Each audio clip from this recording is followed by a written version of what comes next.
ইংরেজিতে একটা প্রবাদ আছে জানেন, England invented football and Brazil perfected it. কথাটা শুনতে হয়তো একটু বাড়াবাড়ি মনে হতে পারে, কিন্তু ফুটবলের ইতিহাস খুলে বসলে দেখা যাবে এই একটা বাক্যের মধ্যে লুকিয়ে আছে পুরো সত্যিটা। ইংল্যান্ড ফুটবলকে জন্ম দিয়েছিল ঠিকই, কিন্তু ফুটবল খেলাতে রং আর ছন্দ মিশিয়ে সাধারণ মানুষের ইমোশন বানিয়েছে ব্রাজিল। তাই তো পেলে, গ্যারিনচা, ডিডি, লিওনিডাস, জিকো, সক্রেটিস, রোমারিও, রোনাল্ডিনহো, কাকা থেকে নেইমার, যুগে যুগে ফুটবলের সবচেয়ে বড় তারকাদের জন্ম দিয়েছে এই দেশ।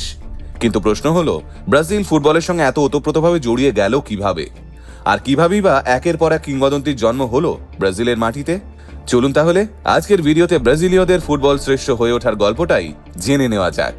সালটা 1894। ইংরেজ বংশোদ্ভূত ব্রাজিলিয়ান চার্লস মিলার ইংল্যান্ড থেকে দুটো ফুটবল নিয়ে ব্রাজিলে ফিরেছিলেন।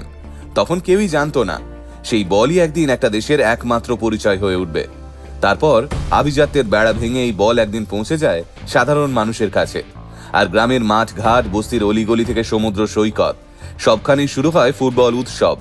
ব্রাজিলই প্রথম বিশ্বকে দেখায় এই খেলা শুধু অভিজাতদের নয়, ফুটবল সবার। আর সে কারণেই বিশ্বের নানা প্রান্তে ফুটবলের জনপ্রিয়তা ছড়িয়ে পড়ার পিছনেও ব্রাজিলের অবদান অসীম। কিন্তু বিশ্ব ফুটবলের মঞ্চে ব্রাজিলের যাত্রার শুরুটা খুব একটা সহজ ছিল না। 1914 সালে তারা প্রথম আন্তর্জাতিক ম্যাচ খেলেছিল। এরপর 1930 সালে উরুগুয়েতে অনুষ্ঠিত প্রথম ফিফা বিশ্বকাপেও অংশ নিয়েছিল ব্রাজিল। কিন্তু শুরুটা ছিল হতাশাজনক। প্রথম কয়েকটা বিশ্বকাপে তেমন কোনো সাফল্যই পায়নি সেলেসাওরা। কিন্তু ট্রফি না এলেও বল পায়ে ব্রাজিলীয়দের জাদু, চোখ ধাঁধানো ড্রিবলিং আর আক্রমণাত্মক ফুটবলের গল্প ছড়িয়ে পড়তে শুরু করেছিল সারা বিশ্বে। ব্রাজিল ধীরে ধীরে বিশ্বকে বুঝিয়ে দিচ্ছিল ফুটবল শুধুমাত্র ফলাফলের খেলা নয়, এটা মানুষের আবেগ, আনন্দ এবং উচ্ছ্বাসের আর এক নাম। কিন্তু কি বলুন তো, প্রতিভা যতই থাকুক, যতদিন না ঘরে ট্রফি আসছে, নিজেকে প্রমাণ করা যায় না। আর সবচেয়ে বড় ধাক্কাটা আসে 1950 সালে। নিজের মাটিতে আয়োজিত ফিফা বিশ্বকাপের ফাইনালে উরুগুয়ের কাছে হারার পর গোটা ব্রাজিল যেন স্তব্ধ হয়ে গিয়েছিল। প্রায় 2 লক্ষ দর্শকে ঠাসা মারাকানা স্টেডিয়ামে সেই হার শুধু একটা ম্যাচের পরাজয় ছিল না, সেদিন গোটা ব্রাজিলের স্বপ্ন ভেঙে গিয়েছিল। ফুটবল ইতিহাসে সেই ট্র্যাজেডি আজও মারাকানাজো নামে পরিচিত। কিন্তু ব্রাজিল থামেনি, বরং সেই ব্যথাকেই শক্তিতে পরিণত করেছিল। সালটা 1958। ব্রাজিলকে বিশ্ব ফুটবলের সিংহাসনে বসিয়ে দিল একজন 17 বছরের কিশোর। ইনি কে জানেন? বলছি, 1958 সালের সুইডেন বিশ্বকাপ। বিশ্ব তখন খুঁজে পেল এক নতুন তারকাকে, পেলে। সেই বিশ্বকাপে ব্রাজিলের প্রতিটি নকআউট ম্যাচে গোল করেছিলেন তিনি। ফাইনালে সুইডেনকে 5-2 গোলে হারিয়ে প্রথমবারের মতো বিশ্বকাপ জিতেছিল ব্রাজিল। আর সেদিন থেকেই শুরু হয়েছিল ব্রাজিলের স্বর্ণযুগ। আর এটাই ছিল পেলের জেতা 3টে বিশ্বকাপের প্রথম ট্রফি। আর এই জয় থেকেই শুরু হয়েছিল বিশ্ব ফুটবলে ব্রাজিলের আধিপত্যের গল্প। এরপর 1962 সালে চিলি বিশ্বকাপ। টুর্নামেন্টের মাত্র 2 বছর আগে ভয়াবহ ভূমিকম্পে বিধ্বস্ত হয়েছিল চিলি।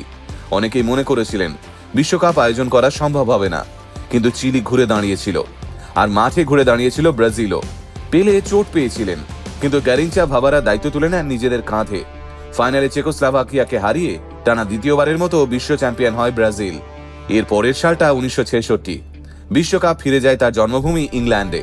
প্রথমবারের মতো ব্যবহার করা হয় অফিসিয়াল ম্যাসকট এবং লোগো। সেবার ইংল্যান্ড চ্যাম্পিয়ন হয়। তবে এর ঠিক 4 বছর পর ব্রাজিল এমনভাবে ফিরেছিল যা আজও বিশ্ব ফুটবলের ইতিহাসে সবচেয়ে বড় কামব্যাকের একটা। 1970 সালের মেক্সিকো বিশ্বকাপ। অনেক বিশেষজ্ঞ আজও মনে করেন এটাই ছিল ইতিহাসের সেরা ব্রাজিল দল। পেলে, জার্জিনো, টোস্তাও, কার্লোস আলবার্তোদের নিয়ে গড়া সেই দল ফুটবলকে যেন এক নিখুঁত শিল্পে পরিণত করেছিল। ফাইনালে ইতালিকে 4-1 গোলে কার্যত উড়িয়ে দিয়েই তৃতীয়বার বিশ্বজয়ী হয় ব্রাজিল। আর পেলে হয়ে যান ইতিহাসের একমাত্র ফুটবলার যিনি 3টে বিশ্বকাপ জিতেছেন। পেলে যে সাম্রাজ্যের ভিত তৈরি করেছিলেন সেটাকে একে একে আরো সমৃদ্ধ করেছেন রোমারিও, বেবেতো, রোনালদো, রিভালদো আর রোনালদিনহোরা। 1994 সালে চতুর্থবার আর 2002 সালে পঞ্চমবার বিশ্বকাপ জিতে ব্রাজিল নিজেদের এমন এক উচ্চতায় নিয়ে যায় যেখানে আজও কেউ পৌঁছতে পারেনি। 5টা বিশ্বকাপ, 7টা ফাইনাল এবং 1930 থেকে প্রতিটা বিশ্বকাপে অংশগ্রহণ। ব্রাজিল শুধু একটা দল নয়, বিশ্বকাপ ইতিহাসের সবচেয়ে বড় অধ্যায়ের নাম। কিন্তু 2002 সালের পর যেন কোথায় হারিয়ে গেছে সেই পুরনো সাম্বার ছন্দ। 2014 সালে নিজেদের মাটিতে জার্মানির কাছে 7-1 গোলে হার। 2022 সালে ক্রোয়েশিয়ার কাছে বিদায়। বারবার হতাশ করেছে সেলেসাওরা। তবে একটা কথা ইতিহাস বারবার প্রমাণ করেছে, ব্রাজিলকে কখনো শেষ বলা যায় না। 1950-এর কান্না থেকে 1958-র বিশ্বজয়, 1966-র ব্যর্থতা থেকে 1970-এর বিশ্বসেরা দল, ব্রাজিল সব সময় ঘুরে দাঁড়িয়েছে। তাই নেইমারের এই দলকেও বাতিল করার সময় এখনো আসেনি। আর বিশ্বসেরাদের সব থেকে বড় শক্তি কি জানেন? এদের যতবার হারানো হয় এরা ততবারই নতুন করে ফিরে আসে। হয়তো 2026 বিশ্বকাপেই আবারও দেখা যাবে সেই পুরনো সাম্বার জাদু। আর যদি সেটা হয় তাহলে ফুটবল বিশ্ব আবারও মনে করবে ব্রাজিলকে হারানো যায়, কিন্তু ব্রাজিলকে শেষ করা যায় না। কি ফুটবল বিশ্বকাপের দিকে নজর রাখবেন তো?